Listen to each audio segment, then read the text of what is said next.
Fin कहते हैं। Actually benzene महंगा नहीं, सस्ता है, केरोसिन तेल की तरह मिलता है, मार्केट में बहुत इजी वे में मिल जाता है। बेंजीन को एक नया नाम, पहले का नाम है फिन, इसीलिए फिन से फिनाइल इसका रिएक्टिव ग्रुप आता है। बेंजीन का मॉलिक्यूलर फार्मूला C6H6 होता है। इसकी जहाँ तक स्ट्रक्चर की बात है तो स्ट्रक्चर को लेकर के बड़ा लंबी चौड़ी कहानी है, कभी बाद में हम लोग कहेंगे, लेकिन फिलहाल इतना बात बता दूं कि जब से बेंजीन की मॉलिक्यूलर फार्मूला बना था उसके बाद से 100 साल लग गए इसके सही सही स्ट्रक्चर को बनाने में। 100 साल के अंदर में ढेर सारे स्ट्रक्चर इसके बनाए गए, करीब करीब 400 से ज़्यादा स्ट्रक्चर 100 साल के दरमियान बने थे। किसी ने ओपन चेन स्ट्रक्चर बनाया, किसी ने रिंग बनाया, बहुत सारे लोगों ने बहुत तरह का बनाया, लेकिन अंतिम स्ट्रक्चर आज तक जो मान्य चला आ रहा है वो केकुले नामक वैज्ञानिक का स्ट्रक्चर है, जो सामने दिया गया है। बेंजीन में 6 कार्बन और 6 हाइड्रोजन है। ये 6 कार्बन 6 हाइड्रोजन में 6 कार्बन रिंग में जुड़े हुए होते हैं। चूंकि आप लोग जानते हैं कि कार्बन के 4 बॉन्ड होते हैं, 4 बॉन्ड में से प्रत्येक कार्बन इसमें एक 3 सिग्मा बॉन्ड और एक पाई बॉन्ड बनाता है।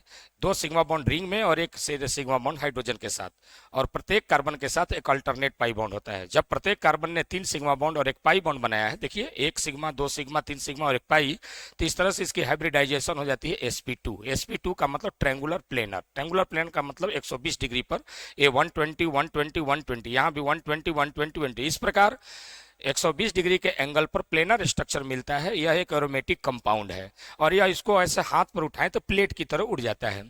अगर बेंजीन की स्ट्रक्चर को हम बॉन्ड लाइन फॉर्म यानी आबंध आरेख विधि में दिखाएं तो इस विधि में न कार्बन दिखाया जाता है न हाइड्रोजन दिखाया जाता है।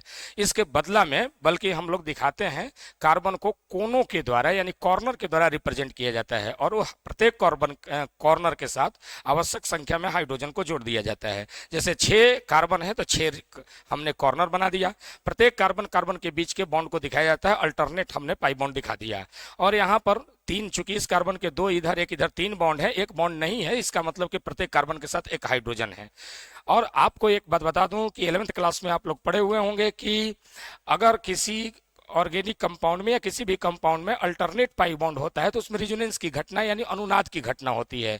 हमें जीओसी में आगे चल करके अनुनाद पढ़ना है। जब हम लोग अनुनाद के तरफ आगे बढ़ते हैं तो उसमें हम लोग पाते ये हैं कि इसमें पाई बॉन्ड अल्टरनेट पोजीशन पर होता है और ये पाई बॉन्ड घूमता है। घूमने की वजह से ये पूरा का पूरा डिफ्यूज्ड हो जाने की वजह से, डीलोकलाइज हो जाने की वजह से